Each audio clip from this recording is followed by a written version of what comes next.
नमस्कार दोस्तों, स्वागत है आप सभी का आपके अपने प्यारे ऑफिशियल यूट्यूब चैनल अपार एजुकेशन पर। दोस्तों, जैसा कि आपको पता होगा कि हमेशा की तरह करंट अफेयर्स की वीडियो आपके इस चैनल पर आती रहती है। इसी से जुड़ी आज आपके सामने एकदम फ्रेश अपडेट लेकर के आपके सामने आए हैं। तो आपसे आशा है कि आप लोग वीडियो को स्टार्टिंग से लेकर कंटिन्यू एंड तक जरूर देखेंगे। देखिए दोस्तों, आज का जो दिन है हमारा आपको दिख रहा होगा कि 14 सितंबर यानी कि दिन संडे है। ठीक है, 9वां महीना चल रहा है और आज के दिन आपके सामने बेसिक करंट अफेयर्स में एकदम करंट टाइम का जो फ्रेश अपडेट है, एकदम जो हाल ही फिलहाल की घटनाएं हमारी जो चल रही हैं, ठीक है, उससे जुड़ी कुछ जो चीज़ें हैं, जो जानना समाचार में जो चल रहा है उसका विश्लेषण करने वाले हैं और उससे संबंधित जो भी महत्वपूर्ण चीज़ होने वाला है वो आपको जानना सबसे ज़्यादा ज़रूरी है। यदि आप किसी भी गवर्नमेंट की या कॉम्पिटिटिव एग्ज़ाम की तैयारी कर रहे हैं या फिर वैसे भी आप न्यूज़ पढ़ने में, आर्टिकल, मैगजीन या करंट अफेयर्स पढ़ने में रुचि रखते हैं, तो आपको देखना सबसे ज़्यादा ज़रूरी है। पहला जो 14 सितंबर का दिन है, संडे, इस दिन डेली करंट अफेयर्स में आपका जीके जीएस भी साथ साथ ही आपको कवर होने वाला है। तो पहला देखिएगा, ये बिना वीडियो को देख के स्टार्ट करते हैं। पहला क्या है, नेपाल की राजनीतिक स्थिति। आपने न्यूज़ में देखा होगा कि नेपाल में जेनजी का प्रोटेस्ट चल रहा है। मतलब जेनजी का एक टाइप का जनरेशन है, यंग यानी यूथ को मिला करके। उसमें करप्शन चल रहा था नेपाल में, तो उसमें जो है करप्शन की वजह से क्या हुआ, सरकार ने जो है वहाँ का जो जितने भी सोशल मीडिया प्लेटफॉर्म था, जैसे WhatsApp, YouTube, Twitter, Facebook, Instagram, है ना, इससे संबंधित जितनी भी सेवाएं हैं अमेरिकन, जो कि अमेरिका प्रोवाइड करता है, यहाँ तक कि गूगल को भी लगभग लगभग बैन कर दिया था।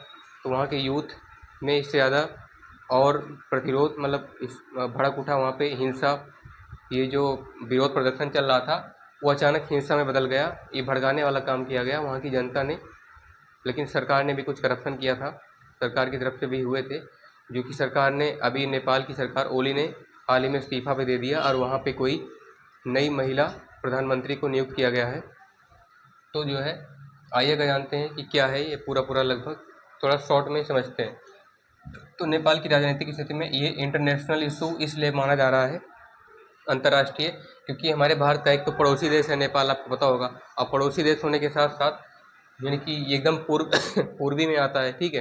तो भारत के लिए क्या ज़रूरी है कि अपने जितने भी पड़ोसी देश हैं उनसे लगभग लगभग संबंध अच्छा होना चाहिए, ताकि अगर कोई भी ज़रूरत पड़ जाए, इंपोर्ट एक्सपोर्ट, मान लो भारत बहुत कम ही करता है पड़ोसी देशों से, तो किसी भी अगर इमरजेंसी सिचुएशन में भारत को दिक्कत होती है, लैंड इशू को लेकर के, वाटर को लेकर के, तो जो है भारत इस पे किसी भी देश पे जो है बात कर सके, खुल के अपनी बात रख सके, ठीक है।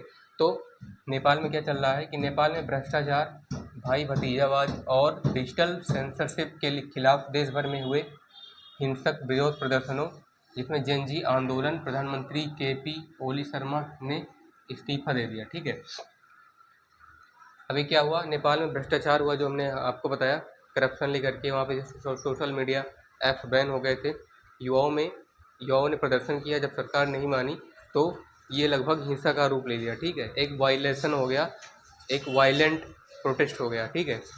तो वहाँ पे क्या हुआ कि पीएम आवास को जला दिया गया। वहाँ पे पीएम की जो पत्नी थी और लगभग लगभग छात्रों के बीच जब जैसे सरकार ने फायरिंग का आदेश दिया, तो इसमें 20 से ज़्यादा लगभग छात्रों की जान गई थी। 22-23 छात्र जान गंवा चुके थे।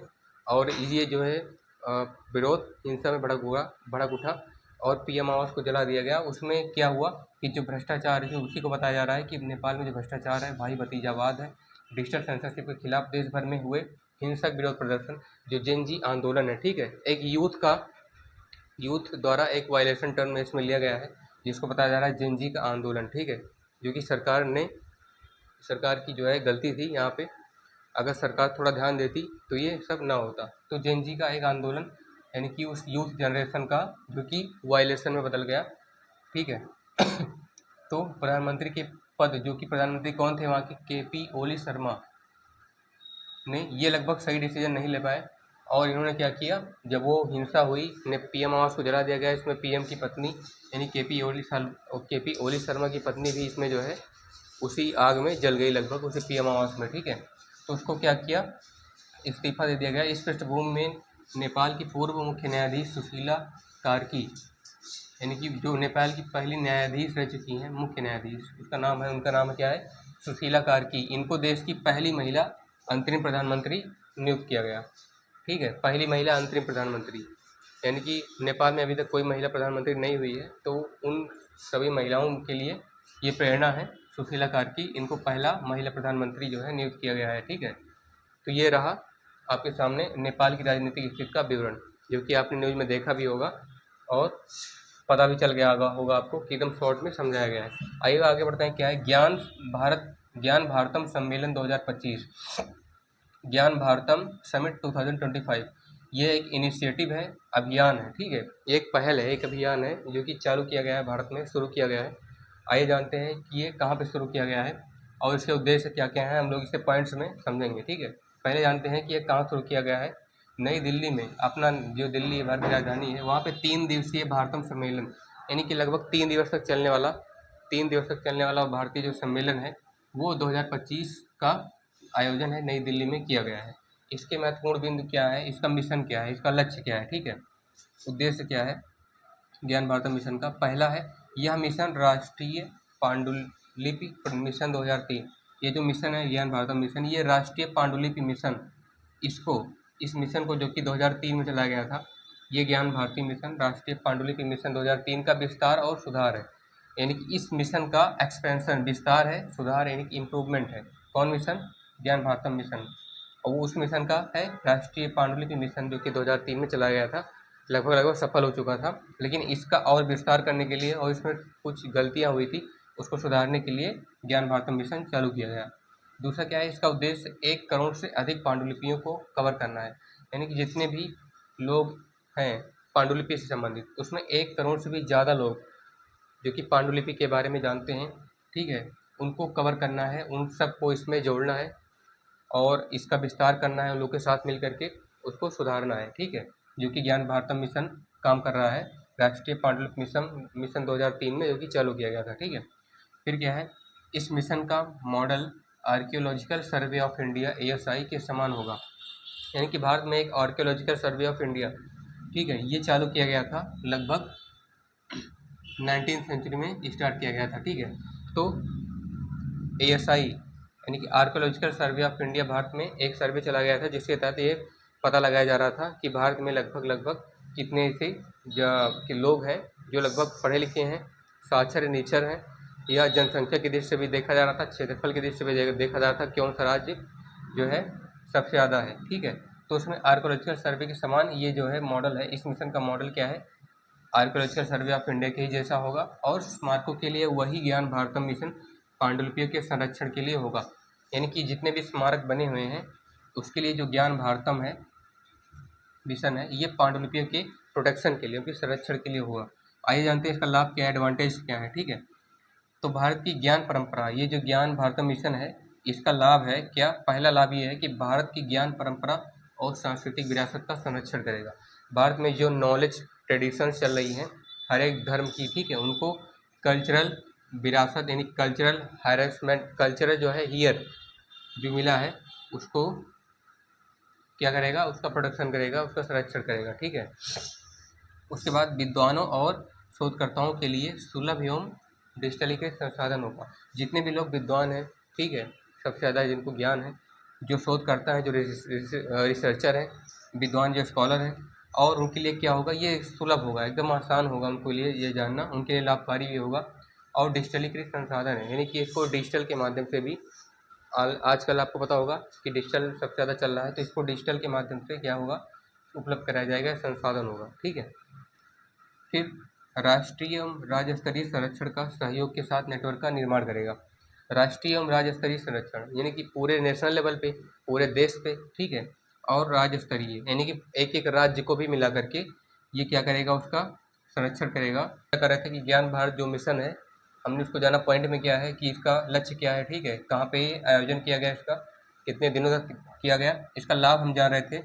हमने पहला दूसरा जान लिया था, पहला कि भारत की ज्ञान परंपरा और सांस्कृतिक विरासत का संरक्षण करेगा। दूसरा क्या है, विद्वानों और शोधकर्ताओं के लिए सुलभ एवं डिजिटलीकृत संसाधन होगा। ठीक है, उसके बाद तीसरा क्या है, राष्ट्रीय एवं राज्य स्तरीय संरक्षण व सहयोग के लिए नेटवर्क का निर्माण करेगा। जितने भी अपने भारत का इंटरनेशनल लेवल पे है, ठीक है, नेशनल लेवल पे है, भारत का जो राष्ट्र है, मतलब भारत एक राष्ट्र है ना, तो भारत के सभी राज्यों पर एक नेशनल लेवल पर राज्य स्तरीय जो हमने अभी बताया, भारत के राज्यों पर संरक्षण करेगा, सहयोग के लिए नेटवर्क का निर्माण करेगा। ठीक है, उसके बाद क्या है, लास्ट वाला क्वेश्चन आपके लिए ऑप्शनल है, यानी कि बहुविकल्पीय है। भारतीय हिंदी दिवस कब मनाया जाता है? आपको पता होगा बहुत अच्छे तरीके से कि भारतीय हिंदी दिवस कब मनाया जाता है। आज का जो दिन है वो अपना हिंदी दिवस है, भारत का हिंदी दिवस। वो हिंदी जो कि भारत की मातृभाषा है ना। आप सबको पता होगा कि भारत का हिंदी दिवस कब मनाया जाता है, नहीं when is celebrated Indian Hindi day every year. हर साल कब मनाया जाता है, किस महीने में? तो आपको पता होना चाहिए, सितंबर के महीने में। कितने सितंबर को? तो ये 14 सितंबर को, यानी आज की ही डेट है। ठीक है, 14 सितंबर को हर वर्ष भारत में भारतीय हिंदी दिवस मनाया जाता है। Indian Hindi day is celebrated on 14 September every year. हर साल 14 सितंबर को मनाया जाता है। अब बता दें, इस हिंदी दिवस को मनाने का जो उद्देश्य है, भारत में, संपूर्ण भारत में हिंदी भाषा का विस्तार हो।